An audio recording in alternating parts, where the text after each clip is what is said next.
We arrived at the fire station ready to make movies. But first, we got an introduction. Hi, my name's firefighter Joel Gartig at Missoula City Fire Department. Today we're just going to take a little tour of the firehouse and take a look at our engines and all the stuff that we have in the firehouse. This is the fire engine. This is Pierce. I want you guys to take a look inside. It's just full of our gear and all that good stuff. Room for 6, but we usually ride with 3 total. In case of a fire, Charles, the backseat guy, and the guy who sits up here would be first in to the burning building. So if you guys want to follow me, we'll walk around over here. We got to see all the cool tools. All of our trucks come with a bunch of tools, various kinds of axes and stuff.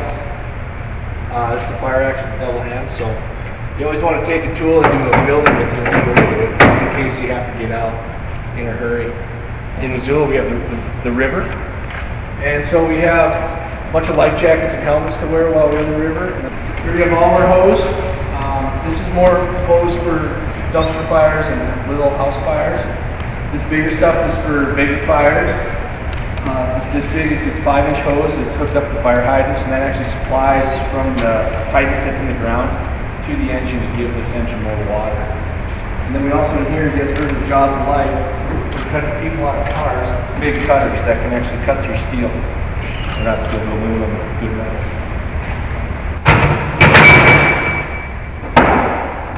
We were already filming, just in case we needed the footage. They even have a rescue boat. Cool! And they can actually use this to go out in the middle of the river and pick some people out of the water. So far, we've only had to use it a couple times this year, but it's here just in case we need to use it. Next, we have a demonstration of the firefighters' gear. Okay, so when we go into a fire, we want to be protected from the heat, from the smoke. So we put on a special suit that does that. He's fast, but not this fast. When I'm done putting all my gear on, you won't see any skin. Everything's going to be all covered up because any place that's not covered stands a very good chance of getting burnt in the fire. This is a mask. It goes over my face and it hooks up to this air bottle right here, which then provides me with air. This is filled with compressed air, and so this bottle is supposed to last about 30 minutes. In a fire, when I'm working hard, it lasts about 15 minutes. You see too, he's got all this reflection stuff on him. Not only is that good for when it's dark out and flashlights you can see when you're in a burning building, you can see each other. It might look scary now, but he's actually a friend. You want to go to him if you see him like this, because he's in there or she's in there to come get you and get you out of your house or out of your car or anything like that. When I haven't even put my ear on, when I put this on, I start to sound like Darth Vader. You guys have seen Star Wars, right? Yeah. Darth what? I don't know. So if you look, there's no skin showing at all, right? His face is covered, his neck is covered, his hands are covered. He's covered up. So he's now ready to go into a building. Now what we try to do here is to get from how I'm dressed to how he's dressed in around a minute. That is fast. Yeah. Then we got to try on the gear. Boy, was it heavy. And it didn't fit very well. What? You want to wear it? You're on, buddy. With the tour done, We got down to the business of making our movies. it's time to watch them.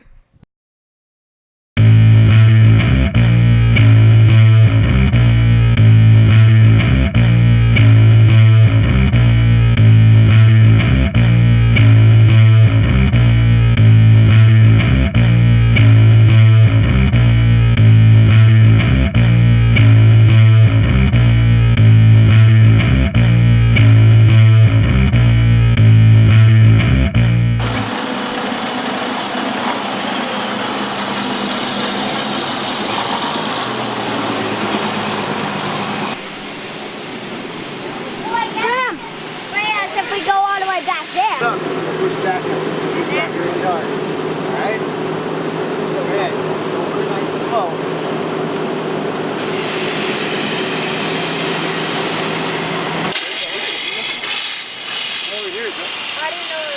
What would happen if there was a fire in the firehouse? Yeah, Fire in the firehouse. Are we here? Or are we not here? We're here. We're here. What we would do is, there's a fire in the firehouse, we would come down, try to get to here, open the doors, pull the truck outside, get suited up, and then come back inside and put the fire out. And then other firehouses would come also to help. Okay. So, why are fire dogs not working anymore for firehouses? Alright. Fire dogs, also Dalmatians, were used primarily to keep other dogs away from the horses that used to pull the fire engines down the street, way back when. So the fire dogs would run down the street and keep all the other dogs away from the horses. And we don't have horses anymore because we got this fire engine, so we don't need dogs anymore. So they don't have dogs anymore. Don't you think it would be nice to have a pet?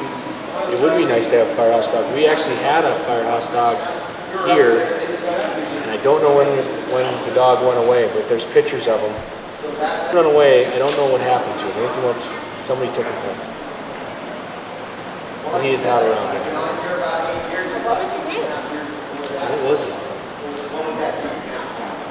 I'm trying to think what his name was. I don't know. I don't know what his name was. There's all of our fire engines have names, and one of the fire engines is named after him. I want to say his name was Jack, but I don't think that's right.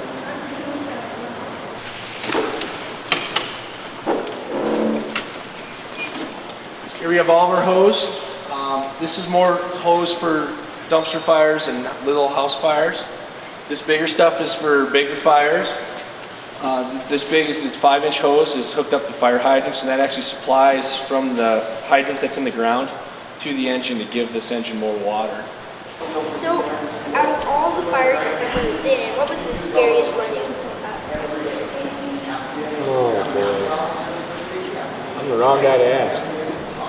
I haven't been in that many fires.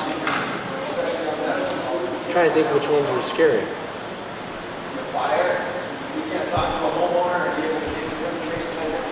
I really haven't been in many fires, to be honest with you. It sounds terrible because I'm a fireman, but probably would not, maybe scares me more than the fires that I have been in. Might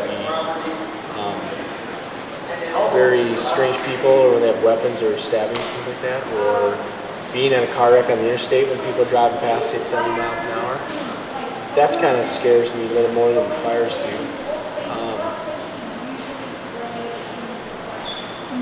Yeah, that's about it. Alright. You ever used the jaws of life? Yes, I have. They're a great tool, and we can pretty much get into any car or truck that we need to, even semi-trucks and school buses. They're a great tool when somebody is stuck in their car after a car accident. Do you think that, or has there ever been a fire? Not that we know of, just really bad cooking. Okay. Alright. So, if by any chance would you ever have to would smoke jumpers by any chance? Would you go to forest fires sometimes? We do go to forest fires in the city limits, especially when the hill went up on fire on Mount Sentinel. Yeah. We wouldn't smoke jump. That's their own.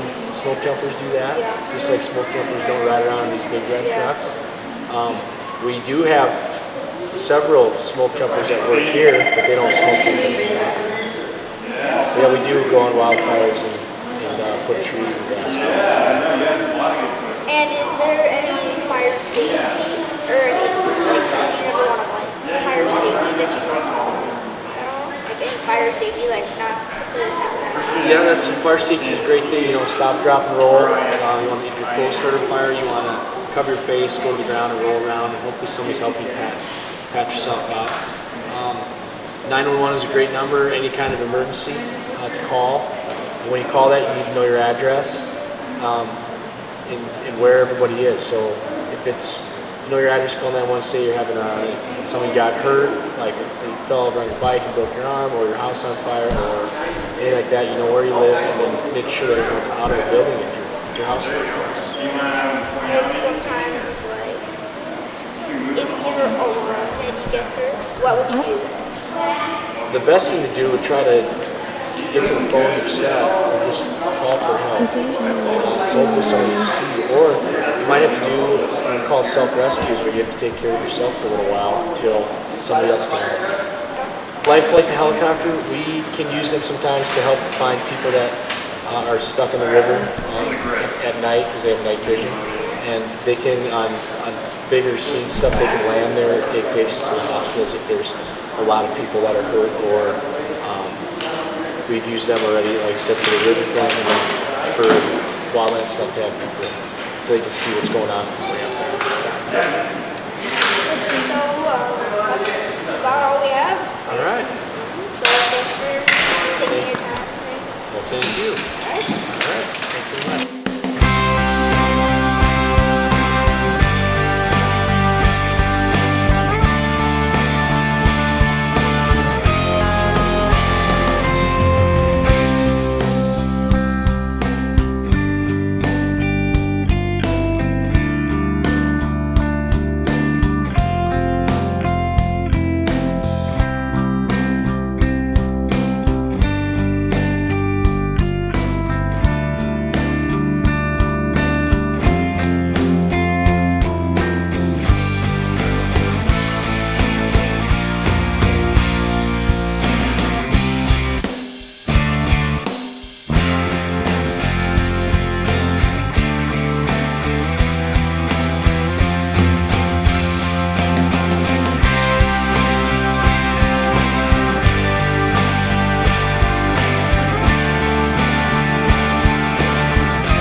Today we're just going to take a little tour of the firehouse and take a look at our engines and all the stuff that we have in the firehouse. So if you guys want to follow me, it depends on the fire, I guess. Little fires tend to be easier to put out than really big fires. And so all fires start out little fires, and as time gets in between, they get bigger. So if we can get them early, they're a lot easier to put out. Usually somebody calls from, they use their cell phone or their telephone, and they'll call the 911 center and report there's a fire. So 911 sends some tones over the top of the radio, and they tell us the address, and then the certain engines go to that address to put the fire out. How many? A year, or how many have I had personally? Well, I've been on several fires. I can't say that I've ever pulled anybody out of a building yet, but it's possible. They're pretty rare. Usually lots of people can get out of burning buildings fairly easily if they're detected early enough. So, but usually every year we do a really good job keeping people safe from fires. Fireworks? Yeah. No, I think fireworks are great if they're used properly and with older people using them for the kids to enjoy. Because you can get hurt, you blow your fingers off or start a fire. So we use a lot of careful caution with those. Well, this was actually before.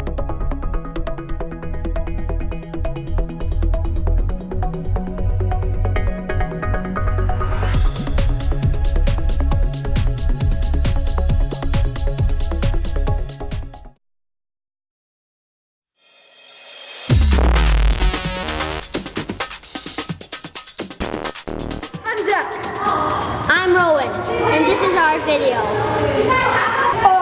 Yuma Fire Department, Station 1.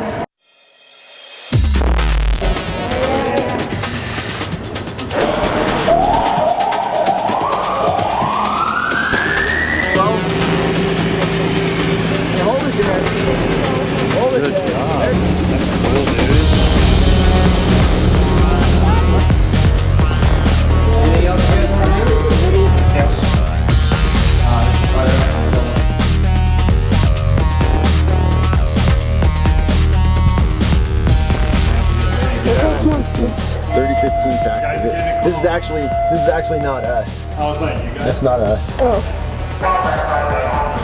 Well, I Yeah, think well- it might be. Is that how it's going to be going? All right, guys. Okay, well, so they've got a call and nothing's found. We'll wait until the day.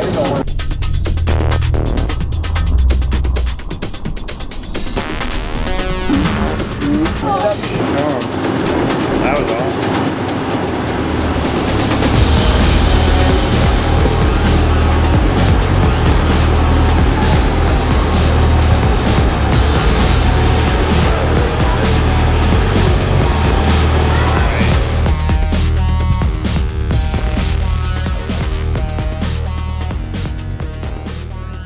Well, what you have to do to become a fireman is, first of all, you have to get out of high school. Okay, so you gotta get some pretty good grades, because we use a lot of math skills. We have to be able to write reports, because every call we go on, we have to write a report about. You have to be able to talk to people so that they can understand you. Then the other big thing is you have to get your EMT basics. So you have to be an EMT, and then you get to apply to take a test. And there's a physical part and a written part. We got to make sure that you're smart. Okay, so that's a good thing. And once you pass that, then you get to go through some interviews. And then once you get on the job, then we train you how we want you to be as a firefighter. The hardest part of being a fireman, probably the hardest part to me anyway, is making sure that I'm in shape and I'm ready to go every day to whatever happens, because we never know what's going to happen. Well, I'll give you a couple of my most memorable ones. One of them was this trailer that had caught on fire and had actually put itself out. And when we went inside of it, it was right around Christmas time. And the candy canes on the tree and the lights on the tree, it got hot enough in there that they had melted and they had just run. They were like stalactites in a cave. But the fire actually used up all the oxygen in this little travel trailer and put itself out. And that was really cool to see the lights on the Christmas tree just strung out and touching the floor. I thought that was really cool. You know, like I said, other fires that I've been on, you know, where the whole room and everything was on fire, and to go into that type of an environment and spray water and put water on the fire and put the fire out, that was pretty cool. Because then after we're done with that, then we get to tear everything apart inside the house. And that's another thing I like about this job, is the fact that we have to make sure that the fire's completely out. So that means we tear walls down, we tear ceilings down, we tear insulation out. We just take all that stuff and pile it outside the house and make sure it's all wet and that the fire's not going to start, because that looks really bad on us if a fire restarts after we've left. Our job is to protect people, protect lives, protect property, and then ultimately for us to be safe at the end of the day.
you want, what you gonna do when Sheriff John Brown come for you? Tell me what you wanna do, what you gonna do? Yeah, bad boys, what you gonna do? What you gonna do when they come for? Towards the end of the visit, we got to film some action. Start recording.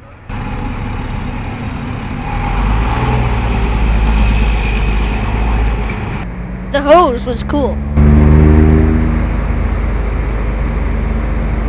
Yeah, the best super soaker ever. But we really didn't have a fire. Nah.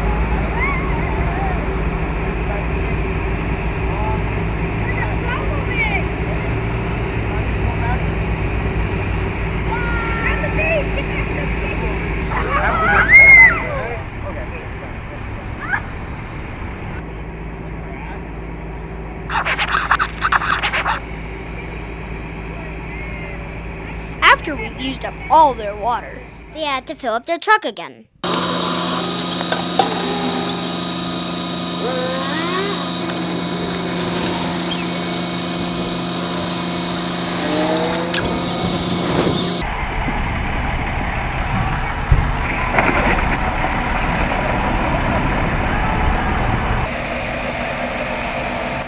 so that was our trip to the fire station. To make our movies. It was awesome. It was sweet. It was great. Pretty much if you call 911 for anything, you're probably going to get a fire truck there.